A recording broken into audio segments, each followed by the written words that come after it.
আমাদের যেভাবে আমরা চলতে পারি এই সুযোগ করে দেব। হ্যাঁ হ্যাঁ, এমপি সাহেবের সবাই বলছি, টিউনো সাহেব, এমপি সাহেব। আব্দুল্লাহ আল মামুন এসএসসি পাশ করার পরে 2015 সালে সৌদির অর্থনৈতিক স্বাচ্ছন্দ্যের আশায় সৌদি পাড়ি জমায়। সেখানে সে প্রায় 10 বছর থাকার পর গত 2-3 বছর আগে বাংলাদেশে আসছিল। আসার পরে আমাদেরকে সবাইকে আশ্বস্ত করছে, বলছে কাকা বাবা তাদের পরিবারের সবাইকে বলছে যে আমি যে আমার বাবা যে কষ্ট করতো, যেভাবে সারাদিন কৃষিকাজ করতো, আমার বাবার সেই কষ্ট লাগাবার জন্য আমি সৌদি আরব আসছি। কাকা তোমরা আমার জন্য দোয়া করো, আমি আর কয়টা বসে এসে আমার মা বাবা ভাই বোন আমার সন্তান, আমার একটা সন্তান 5-6 বছরের মাহাদি হাসান নাম, সেই সন্তানরা যেন লেখাপড়া করতে পারে, ভালোভাবে আমরা স্বচ্ছন্দ্য বোধ করতে পারি, আমার বাবা যেন ভালোভাবে সুখে দিন যাপন করতে পারে, সেই উদ্দেশ্যে আমি আসছি। ঈদের পরেই গত এই রমজানের ঈদের পরেই আসার কথা ছিল। সে আইসা ওদের বাড়ি টিনের বাড়িঘর খুব একবারে কোনো রকমের দিনাতিপাত করে একটা ইটের ঘর দেওয়ার কথা ছিল।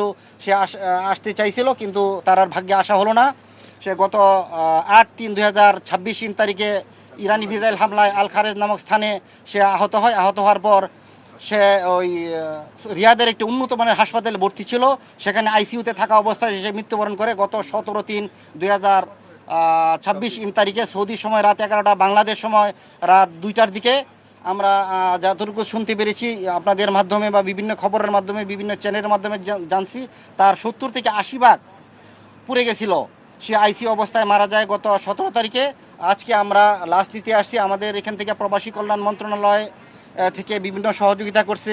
আমরা এই লাশ মারা যাওয়ার পর ঈদের আগের দিন আমাদের মাননীয় সংসদ সদস্য আখতারুজ্জামান বাচ্চু আর ডিসি মহোদয়ের নির্দেশে উপজেলা নির্বাহী অফিসার জনাব মোহাম্মদ আবদুল্লাহ আল মামুন, আমাদের ভাতিরার যে নাম, আমাদের গফরগাঁও উপজেলা নির্বাহী অফিসার আবদুল্লাহ আল মামুন, ওনার একই নাম।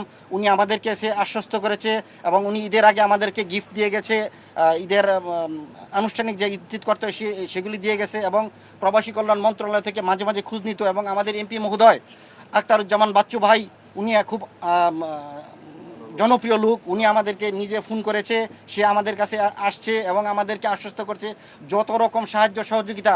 এবং উনি আমাদেরকে এমনভাবেই করছে, উনি গণপ্রজাতন্ত্রী বাংলাদেশ সরকারের প্রধানমন্ত্রী জনাব তারেক জিয়া রহমানের নির্দেশে উনি আমাদের কাছে গেছে এবং সর্বোচ্চ সহযোগিতা।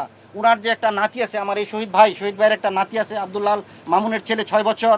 আমরা আপনাদের মাধ্যমে মাননীয় প্রধানমন্ত্রী এবং প্রবাসী কল্যাণ মন্ত্রণালয়, অভিবাসন সংস্থার যত রকম সাহায্য সহযোগিতা, দেশি বিদেশি সাহায্য সহযোগিতা আছে, সেই সমস্ত সহযোগিতা যেন আমার এই ভাতিজার ছেলে